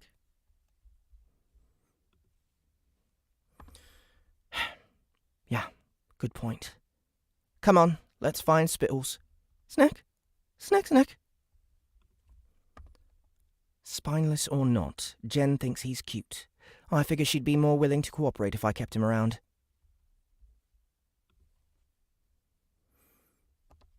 Snack, the jeweled serpent said dubiously. Snack, snack. Snack, heck. No, of course not. The hallucinogenic venom is just an added benefit. The mimic wasn't entirely convinced, but it didn't say anything further as it returned to its dormant bracelet state while she ran off looking for Spittles. At the same time, a certain newly transformed lich was getting ready to face down the golden glow coming in fast on an intercept course. All right.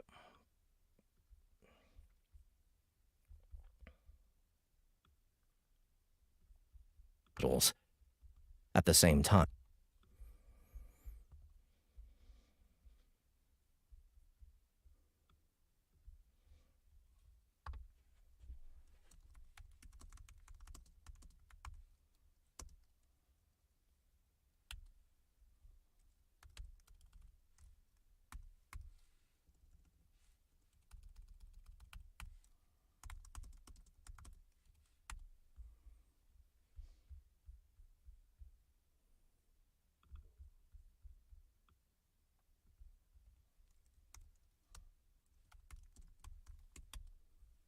intercept course. Her bone dragon unleashed a caustic breath of death and decay, blanketing the air in front of it in sickeningly green fumes. The angelic monk expertly weaved her body to shift her flight path without losing any speed. She skimmed along the edge of the highly destructive attack and was about to bury her foot in the flying abomination's ass, but had to abruptly change course to avoid a swipe of one of its massive claws.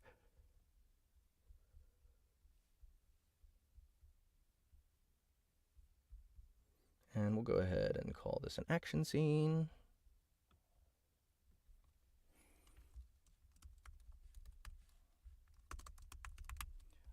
Action is front-loaded in this book. Massive claws.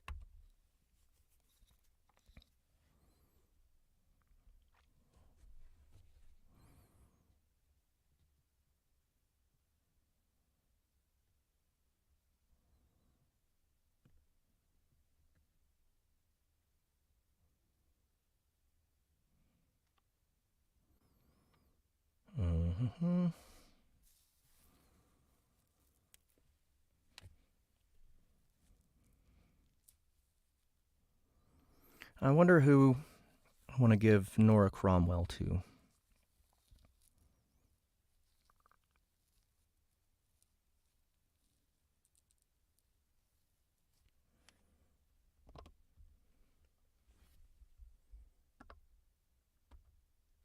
I'll give her to Dory. Gods be damned! Why can't you people just leave me alone? Wait a minute, no. She had a brother. Oh, right. That Cromwell was English. I'll give it to Annie then. Gods be damned! Why can't you people just leave me alone?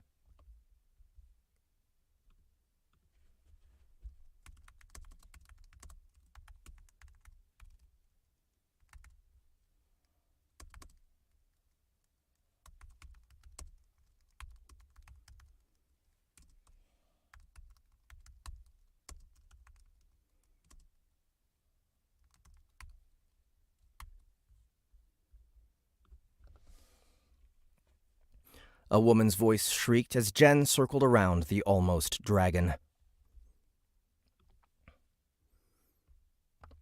The only thing I'm hurting are monsters!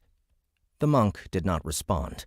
While she wasn't sure what "you people" was supposed to mean, she was certain that last statement was false. She had already used the magic of violence to purify the corpses of dozens of raptors wandering the blighted area. They were freshly killed and raised, which she knew because the savage local wildlife would devour dead bodies before they even had a chance to turn undead. Without new bodies to feed it, the undead plague would not be able to take root. That was the main reason why blight infestations were never much of a problem for this continent and its residents. The lich riding atop the bone dragon was obviously not a local, based on her appearance. Her physical form, though covered in dark wrappings and bound by ethereal shackles, was clearly that of a certain woman. Her face and the unholy construct she was riding on helped Jen identify her as one Nora Cromwell. She was an Order of the Black Wand VIP that had lost her life along with the rest of the Shady Guild's necromancers during the Aenor Keep She was an Order of the Black Wand VIP that had lost her life along with the rest of the Shady... She was an Order of the Black Wand VIP that had lost her life along with the rest of the Shady Guild's necromancers during the Aenor Keep Purge towards the end of the previous year. The Gilded Hand had some sleeper agents among their ranks that got caught up in it.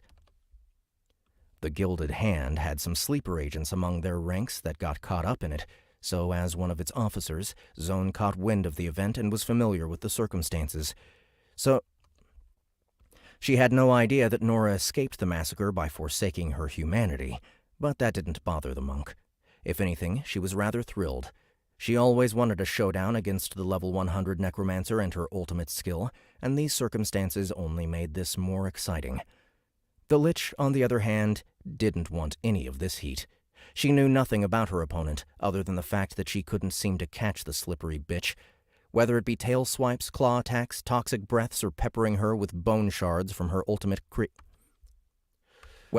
Whether it be tail swipes, claw attacks, toxic breaths, or peppering her with bone shards from her ultimate creation's hide, none of her attempts to injure the angel paid off. The extreme mid-air turns and rapid changes in velocity made her a difficult one to pin down, while also betraying an intimate familiarity with three-dimensional movement.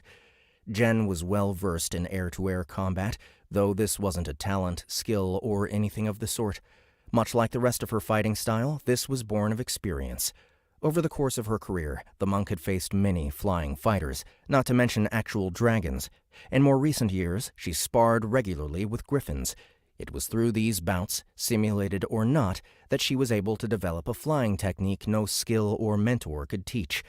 Even her fellow angels had a hard time keeping up, demonstrated by how she quite literally flew circles around the elven paladin named Lictor during the war. However, her current opponent was as far from angelhood as one could get. It was big, it was slow, and it had an angry spell slinger on its back. Okay. So, I think, yeah, it's 2:09 right now. I have other things I need to take care of today, so I think I'm going to stop right here. I usually don't do this mid-chapter, but it's kind of necessary at the moment. But I did get through about 5% of the book. I will be picking up right where I left off here tomorrow. So, let's see. Thank you guys so much for coming to hang out. I will get started much earlier in the morning tomorrow, 10 a.m. Central, 11 Eastern, so watch out for my tags. I will hit the notification squad in Discord. I will be posting in the Facebook group. If you know about this cold read from the Gamelit Society or Lit RPG Books, I'll be posting in the comments. Reminding you guys and giving out the YouTube link. So go ahead and subscribe to the channel if you want to make sure that you're getting notified when I get back on the air. And yeah, again, thanks as always. You guys are awesome. And go check out soundbooththeater.com. Check out The Stars Have Eyes. More Neven Iliev for you. And then you can also get the cold reads from Everybody Loves Large Chests 8 if you missed those. Anyway, y'all have a fantastic day, and I'll talk to you again soon. Later.